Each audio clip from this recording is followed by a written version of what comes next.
Сәлем достар, лайк басып, каналыма тіркеліп, жаңа видеоларды көру үшін қоңырау белгісін басып қойыңыз. Киви бұл тек дәмді ғана емес, сонымен қатар денсаулығымызға керек нағыз пайдалы жеміс. Бұл жеміс киви құсының құрметіне осылай аталған. Кивидің пайдаларына тоқталып өтсек. Бірінші, витаминдер қоймасы. Орта пішінді 2 киви С витаминінің тәуліктік нормасын 230%-ға өтейді. Бұнда апельсинге қарағанда дәрумен мөлшері 2 есе көп, ал С витамині иммундық жүйені ынталандырады, стреске және жасқа байланысты процестерге қарсы тұруға көмектеседі.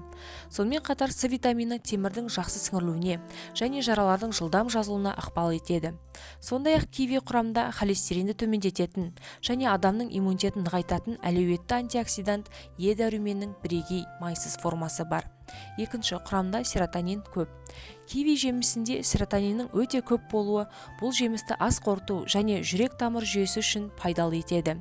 Серотонин есте сақтау қабілетін, көңіл күйді жақсартады және ақпарат қабылдауды ынталандырып, тәбетті қалыпқа келтіреді.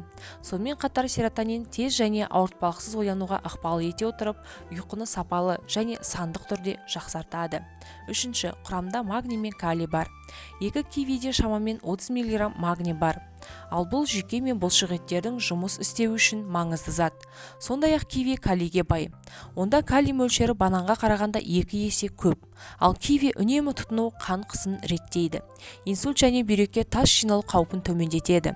Сондай-ақ остеопороз бен жүрек қан тамырлары ауруларының алдын алуға көмектеседі.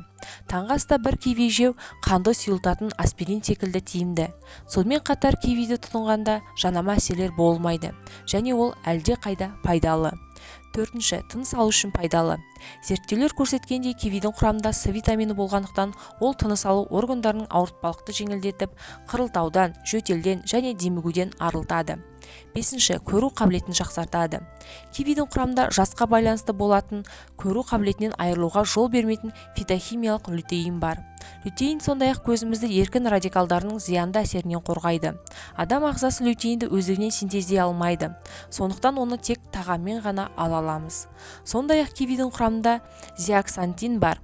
Ал ол заттың жетіспеушілігі көру қабілетіне кері әсер етеді. Киви туралы көбісі біле бермейтін деректер. Кивиді өз денсаулығы мен сымбатынан назар аударатындар жақсы бағалайды. Оның құрамында калория аз және май жоқ. Дегенмен киви ас қорыту жүйесінің қалыпты жұмыс істеуі үшін қажетті талшықтарға бай. Сонымен бірге киви жүкті әйелдер үшін қажетті жеміс. Оның құрамында жатырдағы қан жасушаларын өндіруге қажетті фолий қышқылы өте көп. Бұл экзотикалық жеміс еркектерге де пайдалы. Кивидегі амин қышқылдардың аргинині импотенцияны емдеу мен алдын алуда қолданады. Кивидің қандай зияны бар? Кейбір адамдарда киви аллергиялық реакция тудыруы мүмкін. Көп жағдайда кивиді тым көп мөлшерде жейтін адамдарда дененің түршігуі және аллергияның әртүрлі түрлері дамиды. Киви қаншалықты пайдалы болса да, осы жемістер асыра пайдалануға болмайды. Киви жемісін көп жеу ісінуге, ал кейбір жағдайларда анафилаксияға әкелуі мүмкін. Сондай-ақ ісінуден бөлек кивиді көп мөлшерде тұтыну демікпе, бөртпе, терінің қызаруы және ақуыз қуысының шырышты қабығының тітіркенуіне әкелуі ықтимал. Кейде кивиді шамадан тыс қолдану тағамдық аллергия синдромынан дамытады. Мұндай жағдайда адамның ерні, тілі мен шырышты қабаты ісініп, аузында ауырсыну және қышу сезімі пайда болады.